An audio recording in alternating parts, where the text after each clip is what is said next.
সুপ্রিয় দর্শক মণ্ডলী, প্যানোয়া নিউজ থেকে আপনাদেরকে স্বাগত জানাচ্ছি আমাদের নিয়মিত আয়োজন সংবাদপত্রে কক্সবাজার অনুষ্ঠান। আজ বুধবার 24 ডিসেম্বর 2025 খ্রিস্টাব্দ, 10 পৌষ 1432 বঙ্গাব্দ। আজকে আমার হাতে কক্সবাজার থেকে প্রকাশিত যে সংবাদপত্র হাতে এসেছে, আমি শুরুতে এই সংবাদপত্রগুলো হেডলাইন আপনাদেরকে পড়ে শোনাচ্ছি। দৈনিক কক্সবাজার বার্তা, তারেক রহমানের প্রত্যাবর্তন, নেতাকর্মীদের মাঝে উৎসবের আমেজ। কক্সবাজারের বিপুল নেতাকর্মী নিয়ে ঢাকায় যাচ্ছে জেলা বিএনপি। সৈকতে যত্রতত্র আবর্জনা, ফেললে জরিমানা। আরও 13 জেলেকে ধরে নিয়ে গেছে আরাকান আর্মি। দৈনিক কক্সবাজার থেকে ঢাকার পথে 20,000 দলীয় নেতাকর্মী। দুদিন আগেই নেতাকর্মীদের ভিড়, 20 লাখ মানুষের সমাগম প্রস্তুতি। এরাও শিরোনাম করেছে 2 ট্রলার সহ 13 জেলেকে ধরে নিয়ে গেল আরাকান আর্মি।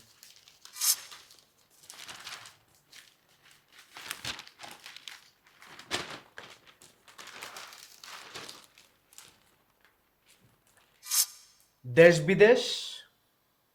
বিদেশের শিরোনাম, মাছ শিকারের সময় 13 জেলেকে ধরে নিয়ে গেল আরাকান আর্মি।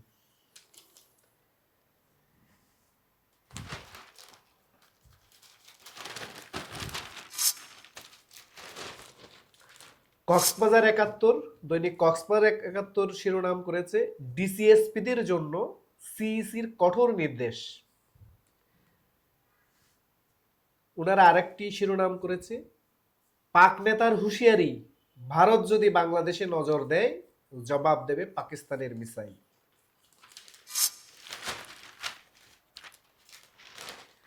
দৈনিক বাঁকখালী শিরোনাম করেছে 2 দিন আগেই নেতাকর্মীদের ভিড়, 20 লাখ মানুষের সমাগমের প্রস্তুতি।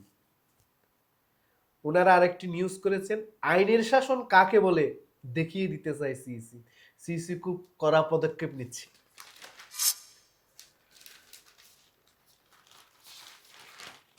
দৈনিক সমুদ্রকণ্ঠ, তারা হেডলাইন করেছে উত্তেজনা কমছেই না।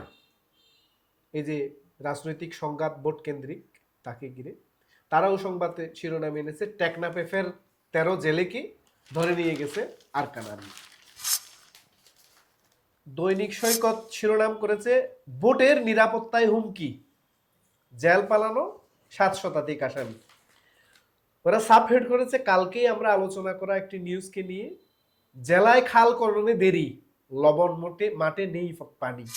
দৈনিক দৈনন্দিন, ওনারা শিরোনাম করেছে ঐতিহাসিক মুহূর্তের সাক্ষী হতে ঢাকায় ছুটছে মানুষ। তারেক রহমান ঢাকার উদ্দেশ্যে লন্ডন যাবেন আজ। 50 লাখ মানুষের সমাগমের প্রত্যাশী বিএনপি। ওরা সাবহেড করেছেন সারা দেশে ডিসিএসপিদের উদ্দেশ্যে সিইসির হুঁশিয়ারি, অতীত নির্বাচনের বদনাম গুছাতে আইনের শাসন এবার দেখিয়ে দিতে হবে। ওনারা আরেকটি মজার নিউজ করেছেন, কয়েকদিন থেকে পোর্টালে ঘুরছিল যে রদবদল হচ্ছে বিভিন্ন পদে, কিন্তু ওনারা দাবি করছেন জাহাঙ্গীরেই থাকছেন স্বরাষ্ট্রে, উপদেষ্টা পরিষদ পুনর্গঠনের কোনো তথ্য নাই মন্ত্রী পরিষদ সচিব। দৈনিক রূপসী গ্রাম সংবাদ শিরোনাম করেছে ভারতে বাংলাদেশ বিরোধী বিক্ষোভ, ঢাকায় হাই কমিশনারকে তলব। ওরা সাবহেড করেছেন চকরিয়ায় নির্বাচনী ব্যানার পোস্টার ও তোরণ অপসারণ করল প্রশাসন।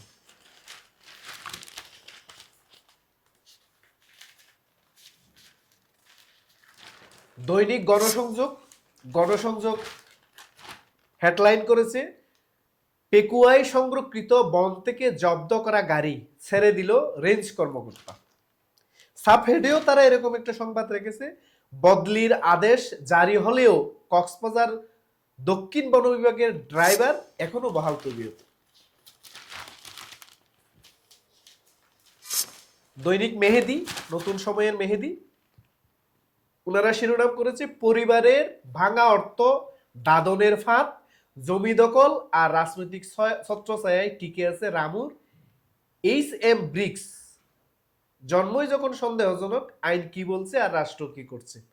ওরা আসলে 2 দশক ধরে রামুতে চলা এইচএম ব্রিক্স এর ইটের এই যে ব্রিক ফিল্ড, তার উপরে ওরা সংবাদ শিরোনাম করেছে, তারা কিভাবে পরিবেশ দূষণ করছে এবং লোকজনকে ঠকাচ্ছে।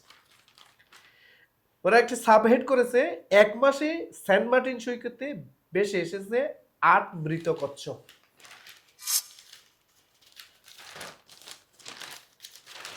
দৈনিক হিমসরি ওনারা হেডলাইন করেছেন, 4 আসনেই মূল লড়াই বিএনপি জামাতের। 4টি যে সংসদীয় আসন আছে বা কক্সবাজারে, এই 4টি আসনেই রাজনৈতিক এই যে জমজমাট লড়াই আসন্ন নির্বাচনে ওনাকে ওরা হেডলাইন করেছে। আরেকটি সাব হেড ওনারা করেছে, শহরের টমটম মিশুকের দুর্ভোগ।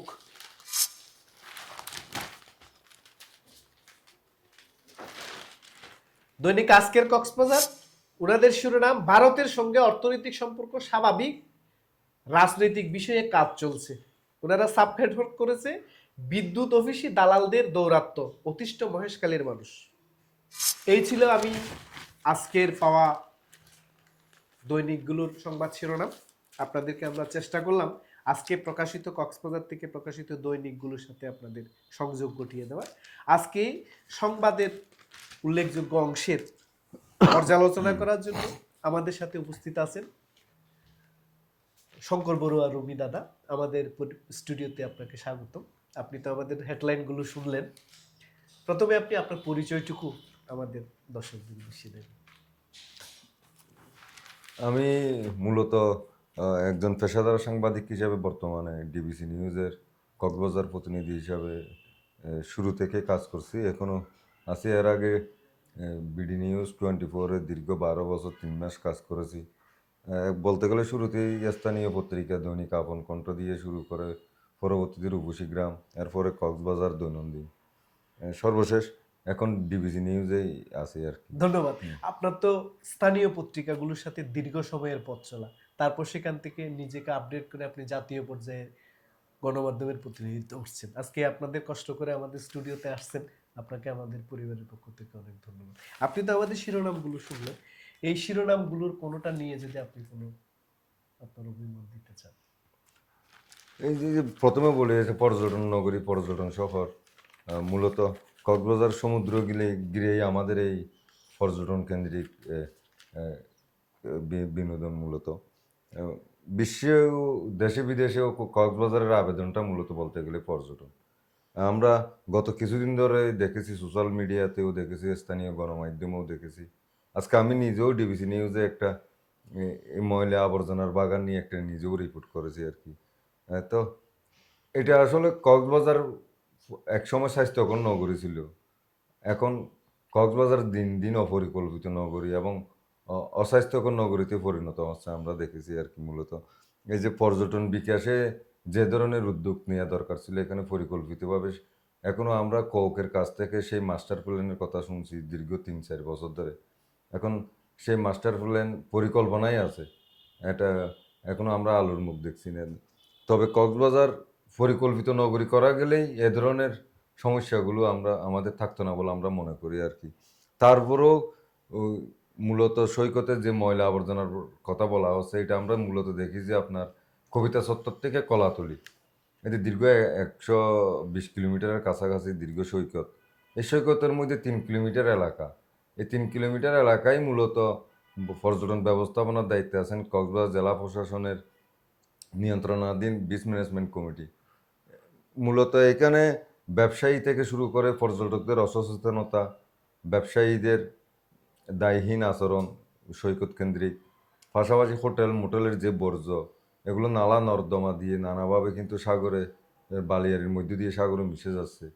আবার এই সাগরের পানিতে কিন্তু পর্যটকরা গোসল করতে আসেন, আবার এই ময়লা মারিয়ে কিন্তু তাদেরকে সাগরে যেতে হচ্ছে। আমরা দেখেছি এখানে সৈকতের প্রবেশ পথগুলোতেই মূলত এই ময়লার বাগারগুলো আমরা দেখি আর কি। যেন মনে হয় এই ময়লার বাগার দেখলে মনে হবে আবর্জনা দিয়ে পর্যটকদের স্বাগত জানানো হচ্ছে, এ ধরনের বরণ করা হচ্ছে, এ ধরনের পরিস্থিতি। তবে এটা পর্যটন নগরী হিসেবে এটা আমাদের কখনো কাম্য বলে আমি মনে করি না। এখানে সংশ্লিষ্ট সকলকে একটা দায়িত্বশীল আচরণ করার কথা ছিল। যদি এখানে কাজের একটা পরিকাঠামো ঠিক করা হতো, কে কোন জায়গায় এই ময়লা আবর্জনাগুলো কিভাবে ব্যবস্থাপনা করা হবে, এ- কিভাবে এটা ময়লা আবর্জনাগুলো সরানোর নিষ্কাশনের ব্যবস্থা হবে, এ ধরনের স্থায়ী এবং আহ, সাময়িক এ ধরনের কোনো উদ্যোগ আমরা দেখি না। তবে আসার কথা গত কয়েকদিন সোশ্যাল মিডিয়া এবং পত্রপত্রিকা আলোচনা হওয়াতেই বোধহয় প্রশাসনের একটু টনক নড়েছে। গতকাল তারা কিছুটা ময়লা আবর্জনা হলেও তাৎক্ষণিক সরানোর ব্যবস্থা করেছে। এবং তবে জরিমানারও জরিমানারও কথা শুনলাম। তো আগামী 30 ডিসেম্বর থেকে তারা আমাদের সমুদ্র রক্ষায় পরিচ্ছন্নতা অভিযান নাম দিয়ে প্রতি সপ্তাহে একদিন কক্সবাজারের সামাজিক সাংস্কৃতিক এবং স্বেচ্ছাসেবী সংগঠনের কর্মীদের, বীজ কর্মীদের পাশাপাশি এসব কর্মীদের নিয়ে তারা প্রতি সপ্তাহে একদিন পরিচ্ছন্নতা অভিযান চালাবে, এই ধরনের কথা আমরা প্রশাসনের কাছ থেকে জেনেছি। তো তবে সেটা একটা আশার দিক। তবে আমি মনে করি এখানে শুধু আমরা দেখি যে বিভিন্ন সময় বিশেষ করে পর্যটন মৌসুমে দেশের নানা প্রান্ত থেকে যারা এখানে দলবেঁধে কক্সবাজার ঘুরতে আসেন তারা অনেকে সউদ্যোগে স্বেচ্ছায় কিন্তু পরিচ্ছন্নতা কার্যক্রম চালান। তো এ ধরনের ইচ্ছুক দল এবং সংগঠন অথবা কোনো প্রতিষ্ঠান যদি এ ধরনের উদ্যোগ নেন আগে থেকে প্রশাসনকে জানালে, তাহলে যে পরিচ্ছন্নতা অভিযান সপ্তাহের একদিন ওই দিন তাদেরকেও কিন্তু যোগ যোগ করা যায়। যোগ করা যায়। ফলে ধন্যবাদ। আপনি এ খুব ধরনের চমৎকার প্রস্তাব এ আপনি ধরনের হ্যাঁ রেখেছেন। কাজগুলো আরো বেশি পরিপাটি হবে এবং আরো একটা আমরা সুচারুরূপে পরিচ্ছন্ন হবে। এবং পরিবেশ বান্ধব পর্যটন আমরা সমুদ্র কেন্দ্রিক উপহার পাবো, এই আশা করছি আর কি। তাহলে আমাদের তো একটা আশার জায়গা দাঁড়ালো। এতদিন আমরা শুধু উদ্বুদ্ধ করেছি, আমরা নিজেরা অংশ নিয়েছি পরিষ্কার পরিচ্ছন্নতায়। এখন অন্তত যারা অপরিষ্কার করছে, ময়লা করছে তাদেরকে জরিমানা করা শুরু হলো।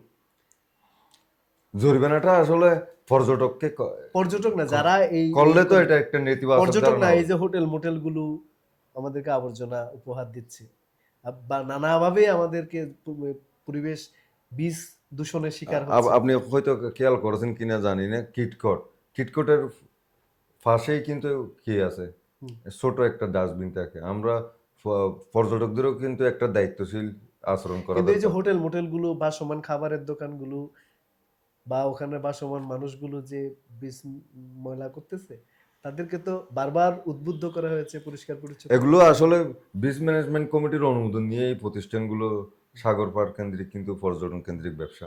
তো তাদের অনুমোদনের কিন্তু সময় তাদের যদি এসব ব্যবস্থা শর্তগুলো জুড়ে দেওয়া হতো এবং মনিটরিং করা এবং হতো। মনিটরিং করা হতো রাইট। নিয়মিত, এবং তাইলে তারা কিন্তু ওই ধরনের কাজ থেকে বিরত বিরত থাকতো। এবং যদি শর্ত দিত যে যদি এ ধরনের কাজ আমরা দেখি তাদের তাদের অনুমোদন বাতিল, নিবন্ধন অনুমোদন এ বাতিল করা হবে। মানে আপনি বলছেন যে এই জরিমানাটা যেন কিছুতেই পর্যটকের উপর না পড়ে, না পড়লে তো আমাদের আমাদের পর্যটনের একটা পর্যটন নেতিবাচক কর্তৃপক্ষ। ধারণা। এই দিকটা আমি এই ক্ষেত্রে যারা সংশ্লিষ্ট আছেন তাদের দৃষ্টি আকর্ষণ করব। জরিমানার ব্যাপারটাই যেন তারা আরো সচেতন হয় এবং সচেতনভাবে যারা এই এর সাথে জড়িত, ব্যবসার সাথে জড়িত, যারা মনিটরিং এর সাথে জড়িত, তাদেরকে যেন এটার তবে দিক তবে আমি নির্দেশনা আরেকটা রাখে। কথা বলি, এখানে পৌরসভার কিন্তু আহ, প্রধানতম ভূমিকা থাকা দায় দরকার। আছে, হ্যাঁ। কারণ এটা পৌরসভার এলাকার ভিতরেই আমাদের এই পর্যটনের মূল পর্যটন, কেন্দ্রটা। হ্যাঁ। পৌরসভায় কিন্তু এখানে সুয়ারেজ ট্রিটমেন্টের কোনো প্ল্যান নেই। এখানে কক্সবাজার কিন্তু বৃহত্তম বর্জ্য নগরীতে পরিণত হয়েছে। এখানে আচ্ছা। এই যে বাকখালী নদীর পাড়ে সমস্ত ময়লা আবর্জনাগুলো হুম। এখানে স্তূপ করে রাখা হয়েছে, মনে হবে একটা ময়লার শহর কক্সবাজার। রাইট। আচ্ছা, দৈনিক কক্সবাজার পত্রিকায় তারা সেকেন্ড হেড করেছে 2 ট্রলার সহ 13 জেলেকে ধরে নিয়ে গেল আরাকান আর্মি। আমরা প্রায় সময়ই এরকম নিউজ দেখতে পাচ্ছি যে আরাকান আর্মি আমাদের জেলেদেরকে ধরে নিয়ে যাচ্ছে, মাঝে মাঝে ছেড়েও দিচ্ছে। কিন্তু এই কিছুদিনের মধ্যে আমাদের শান্তি শৃঙ্খলায় আমরা কি তাদেরকে এইটুকু মেসেজ দিতে পারলাম না আমাদের শক্তিমত্তা সম্পর্কে বা আমাদের প্রস্তুতি সম্পর্কে, যে তারা আমাদের দেশের আর্মিদের নিয়ে যাচ্ছে? এমন তো হচ্ছে না যে কি আমরা আরাকানের আর্মিও ধরে নিয়ে আসতেছি, আমাদের পাল্টা তারা ধরে নিয়ে যাচ্ছে, এমন তো না। তো একপাক্ষিকভাবে যে বারে বারে এরা উস্কানিমূলকভাবে ধরে নিয়ে যাচ্ছে, কিছু কি বলবেন? আসলে আরাকান আর্মিতে কোনো রাষ্ট্রীয় শিক্ষিত বাহিনী অথবা গোষ্ঠী এরকম কিছুই নেই। তারা মূলত ওই মিয়ানমারের আভ্যন্তরীণ সংঘাতের জেরেই কিন্তু সরকারি বাহিনীর যারা ছিল তারা কিন্তু সীমান্ত এলাকা ছেড়ে আরো দূরে গিয়ে অবস্থান করছেন। ফলে 271 কিলোমিটারের বেশি যে সীমান্ত এলাকা, এই সীমান্ত এলাকার বলতে গেলে পুরোপুরি এখন আরাকান আর্মির নিয়ন্ত্রণে। পাশাপাশি বিশেষ করে গত 2023 সালের মধ্য অক্টোবর থেকে এই এই ধরনের সংঘাতটা শুরু হয়েছে, প্রায় 2 বছরের অতিক্রম করেছে। তো আরাকান আর্মির তৎপরতার কিন্তু এটা দীর্ঘদিন ধরে আমরা দেখতে পেয়েছি। এখানে জেলেদের ধরে নিয়ে যাওয়া, এখানে যদি রাষ্ট্রীয় কোনো সংস্থা হতো, বাহিনী হতো, তাদেরকে তাহলে চাপ প্রয়োগ, বল প্রয়োগ অথবা প্রয়োজনে তাদেরকে আমাদের শক্তিমত্তার পরিচয় দিতে পারতাম। কিন্তু এখন তাদের সাথে তো আমাদের এ ধরনের সুযোগ নেই, করলেই মূলত তাহলে বারে মিয়ানমার বারে যে বাহিনী। আমাদের লোকজনকে ধরে নিয়ে যাচ্ছে, এটা সুরাহাটা কি? এখানে সুরাহাটা মূলত হচ্ছে নাপ নদী, মিয়ানমারের অংশ থেকে বলা হচ্ছে, অথবা সাগর থেকে ধরে নিয়ে যাওয়ার ঘটনা হচ্ছে। কিন্তু এই ট্রলারগুলো তো কিন্তু শুধুমাত্র বাংলাদেশি। আমরা বলি কি ট্রলারটা, নৌকাটা বাংলাদেশি, ঠিক আছে, কিন্তু এই ট্রলার নৌকায় কিন্তু রোহিঙ্গারাও থাকেন। এবং এই শুধুমাত্র তারা মাছ ধরতে যায় এমনও না, এই ট্রলারগুলো নিয়ে তারা অস্ত্র, ওরা মাদক, চোরাচালান চোরাচালান, এগুলো এই শিখে। ধরনের এই বিষয়গুলো হয় কি এখানে আমাদের, বিশেষ করে মোহনা থেকে তার নাপ মানে নদী। এটাকে সাদামাটা ভাবে যেভাবে এই যে জেলে ধরে নিয়ে গেছে হিসেবে দেখানো হয়, আসলে অতটা আমাদের তো সহজ না। আমাদের তো অনেক ধরনের নানাভাবে এই অসমর্থিত সূত্র আমরা, আমাদের কাছে নানা খবর আছে। এই যে তারা মূলত লেনদেনের কারণেও অনেককে তারা বন্দি করে রাখে। এ ধরনের মাদকের লেনদেন, অস্ত্রের লেনদেন, অথবা চোরাচালানের লেনদেন। যেহেতু মিয়ানমারের যুদ্ধ পরিস্থিতি, তাহলে মিয়ানমারের ওদিক থেকে কিন্তু খাদ্য, অন্যান্য রসদ, ওষুধ সামগ্রী এগুলো সরবরাহ হচ্ছে না। ফলে আমাদের এখান থেকে যোগান দিতে হয়, যাচ্ছে একটা রমরমা ব্যবসা। ব্যবসা। এই ধরনের বিষয়গুলো আছে। কিন্তু রোহিঙ্গারা, এখানেও আরাকান আর্মির সঙ্গে তো রোহিঙ্গাদেরও বিরোধ, আবার আরাকান আর্মির সঙ্গে মিয়ানমার সরকারের বিরোধ। তো এই রোহিঙ্গারা কেন বারবার ওইদিকে যায়, আচ্ছা, সেটাও একটা আমাদের প্রশ্ন থাকতে পারে। আমাদের এখানে সমাধানের একটা পথ হচ্ছে এই যে বিশেষ করে নাপ নদী আর নাপ নদীর মোহনা কেন্দ্রিক যে নৌযানগুলো রয়েছে, এগুলো আমাদেরকে যদি নিবন্ধনের আওতায় নিবন্ধন এবং মনিটরিং এর আওতায়। মনিটরিং এর আওতায় আনা হয়, কোন ট্রলারে কতজন যাচ্ছে, কারা যাচ্ছে, আ- আবার এই ট্রলার কতদিন থাকবে, এ ধরনের যদি কিছু তথ্যপত্র একটা ডাটা বেস করা যেত, তাহলে আমার মনে হয় এ ধরনের অপরাধগুলো কমে সংশ্লিষ্ট আসতো। কর্তৃপক্ষ নিচ্ছে আপনার এই পরামর্শ বিবেচনায়। তবে এখানে ভূ রাজনীতি একটা অন্যতম একটা ফ্যাক্টর হিসেবে কাজ কাজ করছে বলে আমি মনে করছি হ্যাঁ, আর কি। এই ক্ষেত্রে তো আপনার দীর্ঘদিনের অনুসন্ধান আছে, আপনার অভিজ্ঞতা থেকে। তারপরও ও আরাকান আর্মির সঙ্গে অনানুষ্ঠানিক আমাদের যোগাযোগ হতে পারে ইনফর্মাল নানা যোগাযোগ মাধ্যমে। হতে পারে, তাদের হ্যাঁ। সঙ্গে এ ধরনের বিষয়গুলো অনানুষ্ঠানিকভাবে আলাপ করা আলাপ হলেও সাময়িকভাবে আমাদের সাময়িকভাবে একটা পথ বের করা পথ যেতে বের পারে। করা। ধন্যবাদ। দেশ বিদেশ একটা নিউজ করেছে, মহেশখালীতে খাদ্য বান্ধব কর্মসূচির কার্ড বিতরণে ঘুষ, ডিলারকে 2 মাসের কারাদণ্ড। তো আমরা তো বহুদিন পরে এরকম নতুন, মানে আশ্চর্যজনক সুসংবাদ পাচ্ছি যে ডিলারকে ঘুষের দায়ে কারাদণ্ড দেওয়া হচ্ছে। একটু যদি আপনার মতামত দেন। এখন আসলে নিউজটা যদি আমি পুরোপুরি পড়তাম, তাহলে নিউজের ভিতরে কি বিষয়, না, আমি ঘটনাটা কি, বলছি আমি তো খাদ্য নিজেও। বান্ধব কর্মসূচির কার্ড বা বিতরণে ঘুষ, ডিলারকে 2 মাসের কারাদণ্ড। মানে সে যে ঘুষ নিয়ে দিচ্ছে সেটা প্রমাণিত ঘুষটা হওয়ায়। কি ডিলার নিয়েছে নাকি? হ্যাঁ হ্যাঁ, কার্ড বিতরণের বিনিময়ে ঘুষ নিয়েছে, সেটা হাতে নাতে ধরা পড়ায় 2 মাসের কারাদণ্ড দিয়েছে। এটা মহেশখালী। না, এটা তো অবশ্যই ভালো উদ্যোগ। এটা যদি আশাবাদী সংবাদ। এটা আশাবাদী সংবাদ। মূলত খাদ্য বান্ধব এই কার্ডগুলো পায় আমাদের মূলত হতদরিদ্ররা। হতদরিদ্ররা। হয়তো আমাদের নানা অনিয়ম এর কারণে অনেক সময় সচ্ছল মানুষও অনেক সময় পেয়ে থাকে। সে সেই বিষয়টা ভিন্ন বিষয়, কিন্তু এই ধরনের উদ্যোগ কিন্তু খুব বেশি দরকার। এটা আমাদের অবশ্যই প্রশাসনকে ধন্যবাদ সাধুবাদ জানানো দরকার এবং সাধুবাদ তাদের অব্যাহত রাখা দরকার। অব্যাহত রাখা দরকার। দৈনিক কক্সবাজার একটা নিউজ করেছে, তাদের পিছনের পাতায় চকরিয়ায় আজ শুরু হচ্ছে 8,000 কুকুর বিড়ালকে জলাতঙ্ক টিকাদান কর্মসূচি। আগে যে আমরা দেখতাম যে কুকুর বিড়ালকে মেরে ফেলতেছে, সেখান থেকে এই সরকারের আমলেই আমরা দেখতে পাচ্ছি যে একটা কক্সবাজারের উল্লেখযোগ্য উন্নয়ন হয়েছে। শোনা যাচ্ছে যে 2 কোটি টাকার একটা বাজেটও এসেছে কুকুর বিড়ালকে জলাতঙ্ক টিকা দেওয়ার জন্য। অলরেডি কক্সবাজারে এটা চলমান আছে, কক্সবাজার শহরে শেষ হয়েছে, ধীরে ধীরে সমস্ত উপজেলায় হবে বলে জানা গেছে। এই বিষয়ে যদি আপনার একটু, এই যে আমরা একটা মানবিক আচরণে উত্তরণ করলাম, কুকুর বিড়ালকে মেরে না ফেলে তাদেরকে ভ্যাকসিনাইজেশন করে পরিবেশ বান্ধব করলাম, একটু যদি আসলে সৃষ্টিকে অনেকে অনেকভাবে এ, ধারণ করেন। এই যে মহামানব স্বামী বিবেকানন্দ বলেছেন, জীবে প্রেম করে যেজন সেজন সে সে বিশেষ। বিচেচ্ছে। আসলে আমরা সৃষ্টির মধ্যেও জীবের মধ্যেও আমরা ঈশ্বরের আত্মার সন্ধান করতে পারি। তো এখানে আবার যদি জীব বৈচিত্র্যের কথা বলি, পরিবেশের ভারসাম্যের কথা বলি, এই কুকুর বিড়ালও কিন্তু আমাদের জন্য অবশ্যই দরকার। এই কুকুর বিড়াল আবার এদেরকে যদি ধর্মীয় দিক দিয়েও চিন্তা করা হয়, অযথা এদের হত্যা করাটাও কিন্তু অনেক কিছু কয়েক ধর্মে কিন্তু এ ধরনের পাপের কথা বলা হচ্ছে, গর্হিত কাজের কথা বলা হচ্ছে। যে সেই দিক থেকে না গেলেও যদি আমরা সামাজিক প্রেক্ষাপটের কথা বিচার করি, একটা ইকুইভ্যালেন্সের মাধ্যমে আমাদের এই বিশ্ব এখনো আমাদের টিকে আছে। এই তো বিশ্বটা তো শুধু মানুষের জন্য না, মানুষের জন্য সমস্ত প্রাণীকুলে, সমস্ত উদ্ভিদের অবশ্যই তাদের বাঁচার অধিকার অব- আছে।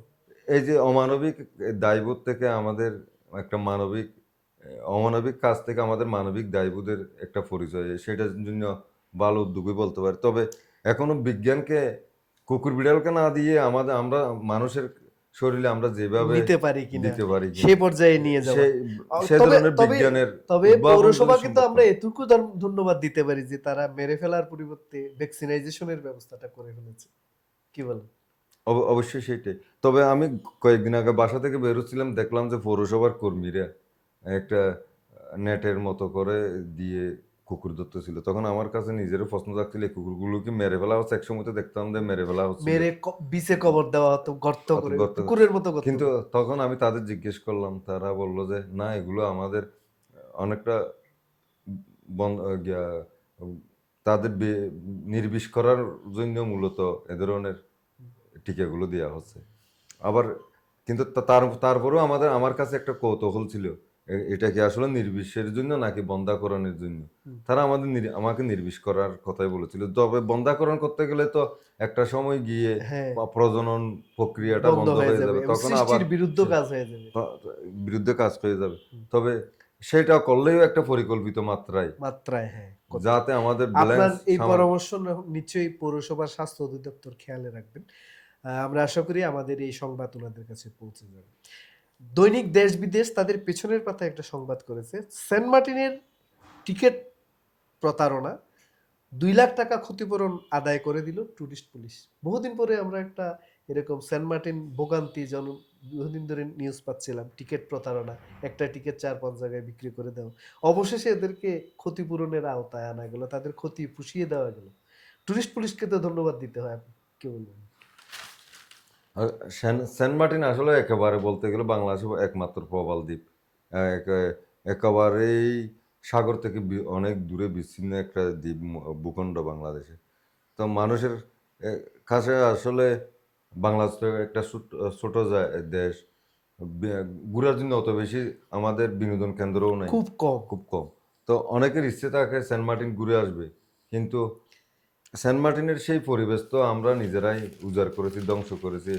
বিশেষ করে গত 2.5 দশক আগে আমি যখন সেন্ট মার্টিন গিয়েছিলাম, সেটা তখন একটা ভার্জিন দ্বীপ ছিল বলতে গেলে। আচ্ছা। একেবারেই এই পরিবেশ পরিবেশের যে আবহ দেখেছি এখনকার সেন্ট মার্টিন আর সেই সেন্ট মার্টিনের মধ্যে অনেক অনেক পার্থক্য। তখন তো আমি দেখেছি মাত্র 2টা না 3টা ভবন ছিল, তাও সরকারি ভবন, একটা হাই স্কুল, একটা জেলা পরিষদের বাংলো, একটা প্রাইমারি স্কুল, একটা হাসপাতালের বাইরে আমি অত বেশি ফাঁকা কোনো ভবন দেখিনি তখন।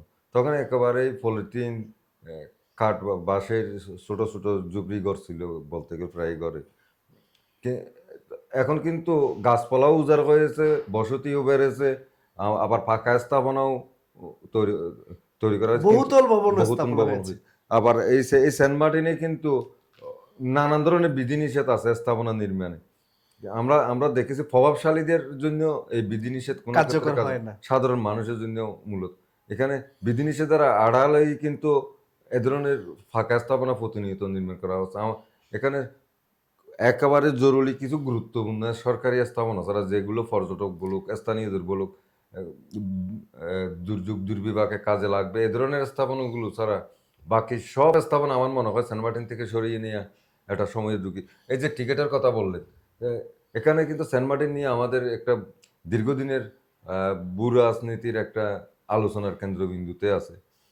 তার মধ্যে দিয়েই এই প্রেক্ষাপটের মধ্যে দিয়ে কিন্তু আবার পরিবেশের ভারসাম্য বিনষ্টের জীব বৈচিত্র্য নষ্টের কথা চলে আসলো। এর ফলেই কিন্তু সরকার 2023 সাল থেকেই মূলত এ ধরনের বিধিনিষেধগুলো আরোপ করেছে। পর্যটক সীমিতকরণ, রাত্রি যাপন নিষিদ্ধ সহ নানান ধরনের বিধিনিষেধ। তাও আবার একটা সময় সরাসরি টিকিট সংগ্রহ করে যাওয়ার ব্যবস্থা ছিল, এখন কিন্তু অনলাইনে করা হচ্ছে।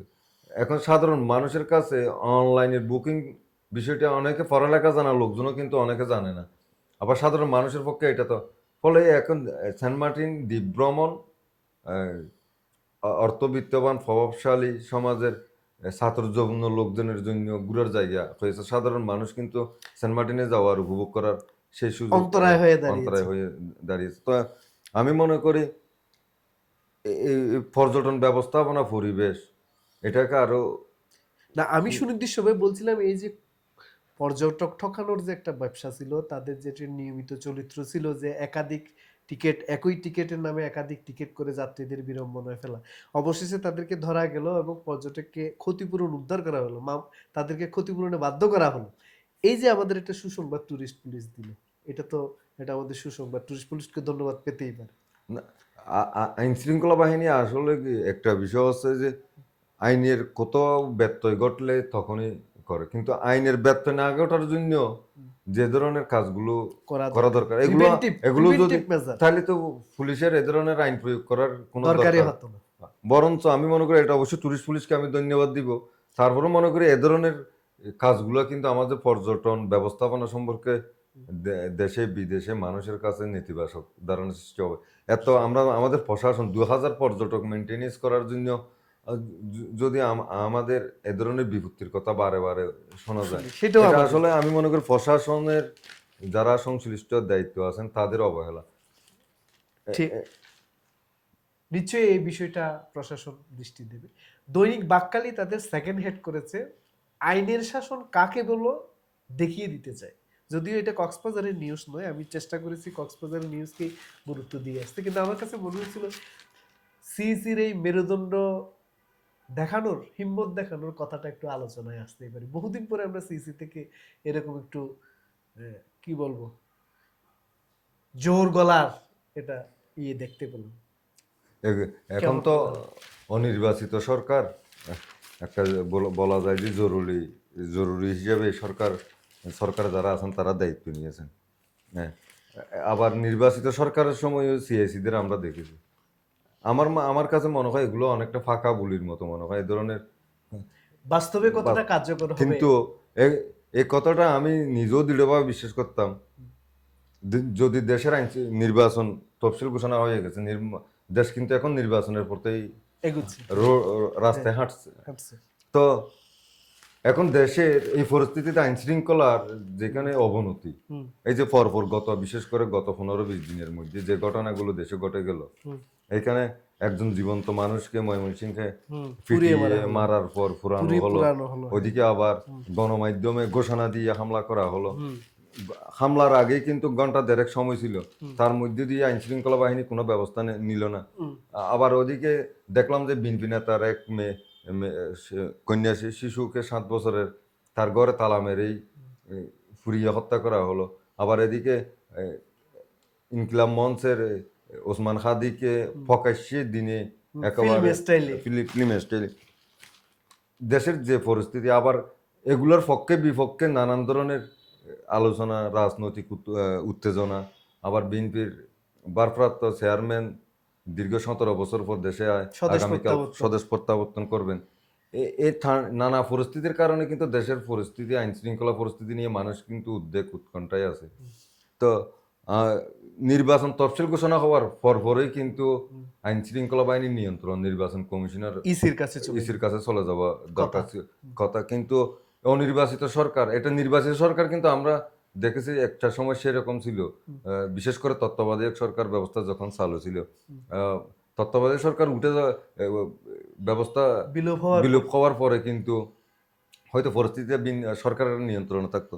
কিন্তু আমি মনে করি এইটা সাংবিধানিক প্রতিষ্ঠান হিসেবে সিইসির কাছে ক্ষমতা, ওটা নির্বাচিত সরকারের হোক, জরুরি অথবা অনির্বাচিত সরকার হোক, এটা সিইসির অধীনে থাকলেই হ্যাঁ, তখন আমি সিইসির এই যে কার্যক্রম যে কথার আওয়াজের বলি আজকে ছুটানো হলো সেটার এটা বাস্তবায়ন আমরা দেখতে আস্থা পেতেন। রাখতে পারতাম, কিন্তু এখন সেই আস্থার জায়গাটা আমরা দেখতে পাচ্ছি না। আচ্ছা, কারণ ইতিমধ্যে কিন্তু স্বরাষ্ট্র সরকারের উপদেষ্টা পরিষদ আবার ঢেলে সাজানোর কথা বলা হচ্ছে, ওকে আনা হবে, ও আরেকজনকে আনা হবে, আবার বিদেশ থেকেও নানান ধরনের সামাজিক মাধ্যমে সক্রিয় কিছু মানুষজন নানান ধরনের পরামর্শ দিচ্ছেন। এগুলো নিয়ে আমাদের রাজনৈতিক দলের নেতাকর্মীরা কিন্তু পক্ষে বিপক্ষে Right. লাফালাফিও করছেন।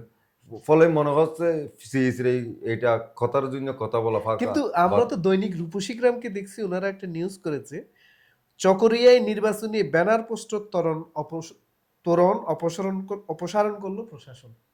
তারা একটু সাইন কি দেখাতে পারলো মনে হয়, যে আমরা যে যে সারা শহর এই ব্যানারে পোস্টারে তোরণে ছেয়ে গেছে, আমাদের এই যে বলছি যে পর্যটন নগরীর চেহারাই দেখা যাচ্ছে না, ওই কবিতার ভাষায় মুখ ঢেকে যায় বিজ্ঞাপনে, ওরকমই যে নির্বাচনী বিজ্ঞাপনে কক্সবাজার শহরের মুখ অনেকটা ঢেকে গেছে।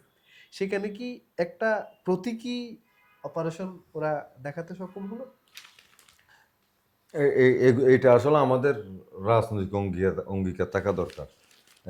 শুধুমাত্র নির্বাচন কেন্দ্রিক কেন হবে? এখন আমরা দেখেছি এটা আমাদের রেওয়াজেই পরিণত হয়েছে।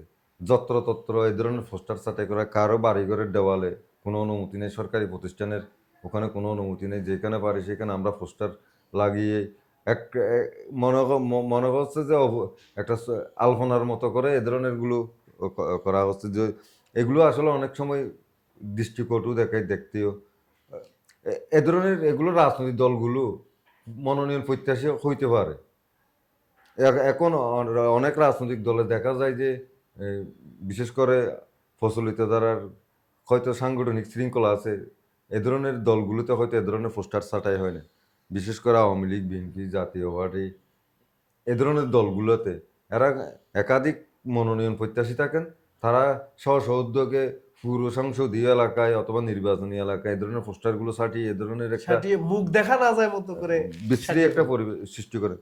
কিন্তু এটা রাজনৈতিক দলের মধ্যে যদি শৃঙ্খলা থাকতো, সে মনোনয়ন চাইবে, মনোনয়ন দেবে তো দলের মনোনয়ন চাইলে ওটা আনাচে পোস্টার দেওয়ার তো কানাচে কিছু নাই। দরকার নেই। সে যদি তার দলীয় কার্যালয়ে দেয় হ্যাঁ। তাহলে ভিন্ন বিষয়।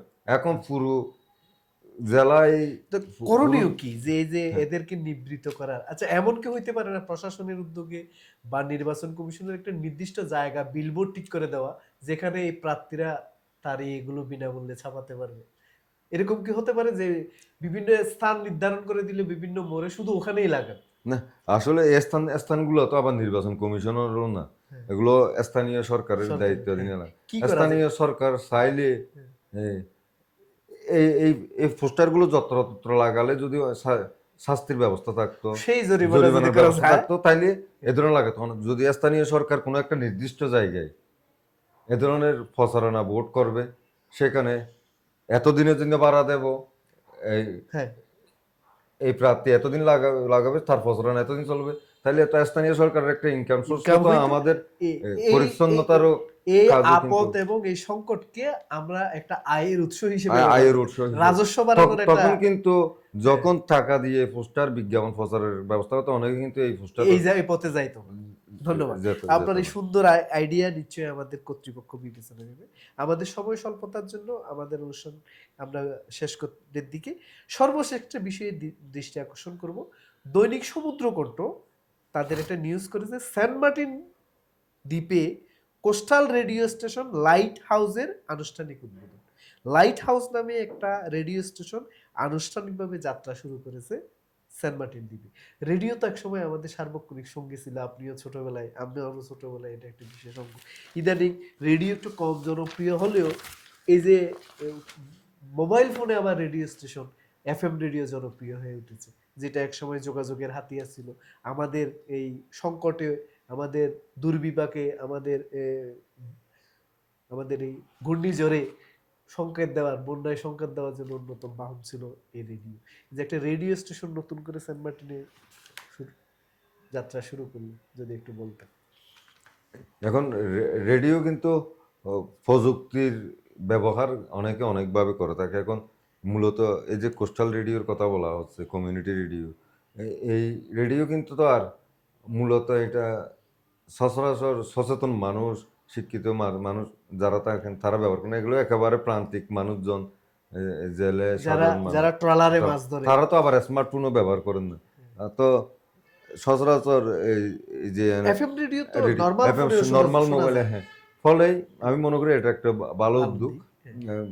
অন্তত মোবাইল নেটওয়ার্কের আওতায় আওতায় যতটুকু পারা যায়। সাগরতা, তখন এই ধরনের দুর্যোগ দুর্বিপাকের খবরগুলো, বার্তাগুলো তারা পেয়ে দ্রুত যাবেন, পেয়ে যাবে। উপকূলবাসী পাবেন। হ্যাঁ। এবং অনেক সময় এই কোস্টাল এলাকায় কিন্তু ও, উপকূলীয় মানুষের কাছে সচেতনতামূলক নানান ধরনের কর্মসূচি বার্তাগুলো পৌঁছানোর একটা সুযোগ থাকে।